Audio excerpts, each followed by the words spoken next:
ये अमिताभ बच्चन के भाई हैं, इनसे बातचीत होगी। और एक खास बहुत नाराज हैं इनसे बैक कैमरे के पीछे जब बात किया हूँ, क्योंकि भाई के इंतजार में, भाई से मुलाकात के लिए आपने बहुत कुछ दर्द बयां किया है। जी हाँ, मुझे इतना दुख है इस बात का कि मैं सेकंड अमिताभ बच्चन बोल रहा हूँ। एक तरह से आप मुझे सेकंड अमिताभ बच्चन मानकर चलिए कि मैं उस तरह से बोल रहा हूँ। उसी भाषा में बात भी और उसी भाषा में मैं बात भी करने चल रहा हूँ आपसे। जी देखिए, जब अमिताभ बच्चन जी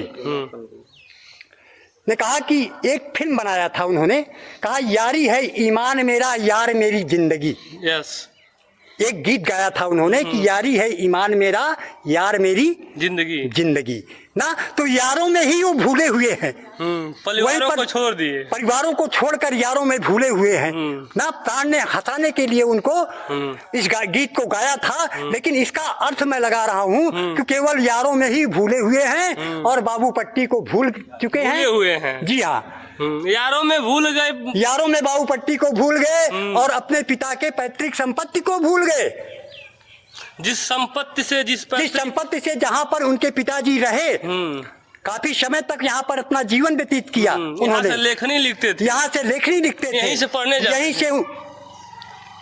अमिताभ बच्चन जी यहाँ पैदा तो नहीं हुए, लेकिन यहीं से अपनी माँ के पेट में थे वो, जब हरिवंश राय बच्चन जी इलाहाबाद गए हैं। तो उसके बाद और इसके बाद फिर दोबारा जो है हरिवंश राय बच्चन जी ना दिखाई दिए, ना ही उनके पुत्र जब बड़े हुए अमिताभ बच्चन जी, तो वो तो बिल्कुल ही सन्नाटा खींच लिए कि बाबू पट्टी है या नहीं है। अगर हो सकता है भूल गए हो, सुनिए, लेकिन के बनी करोड़पति में तो वो चर्चा किए थे इस गांव का। इस गांव की चर्चा तब उन्होंने किया कि हमारे यहाँ के पत्रकारों ने, श्यामलाल पत्रकार जी जो कि मशहूर पत्रकार थे हमारे यहाँ के प्रतापगढ़ जिले के, उन्होंने जो है मतलब खोज किया।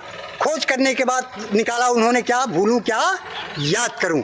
जब उनकी कहानी को पढ़ा उन्होंने, तब इस बात को उछाला गया पेपर में जब उछाला गया तो उसकी यह बात जो है अमिताभ बच्चन जी तक पहुंची। लेकिन फिर भी अमिताभ बच्चन जी ने कोई ध्यान नहीं दिया। तो इसलिए सेकंड अमिताभ बच्चन जी का कहना है कि फर्स्ट अमिताभ बच्चन जी, जो कि मेरे बड़े भाई हैं, वो आकर के एक बार यहाँ के दृश्य को देखें और दृश्य को देखते हुए जैसी भी उनकी इच्छा हो, जो भी हो वो करें, लेकिन वादा निभाना चाहिए। उन्होंने वादा, उनकी वाइफ ने वादा किया था, जया जी ने वादा किया था कि मैं पूरे परिवार सहित आऊँगी और साथ में बच्चन जी को भी लेकर आऊँगी, हैं, अपने पति को, बच्चन जी को भी लेकर आऊँगी। लेकिन वो लेकर आज तक